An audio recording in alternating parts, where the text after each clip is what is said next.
সেই হামজার হেডার, হামজার গোল।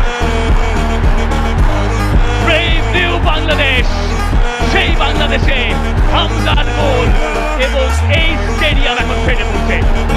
দেশের মাটিতে প্রথম ম্যাচেই হামজা দেখালেন কিভাবে গোল করতে হয়। সমর্থকদের যেই ভালোবাসা, সেই ভালোবাসার প্রতিদান দেওয়া শুরু করলেন হামজা চৌধুরী প্রথম মিনিটেই। সেট পিচ থেকে সবার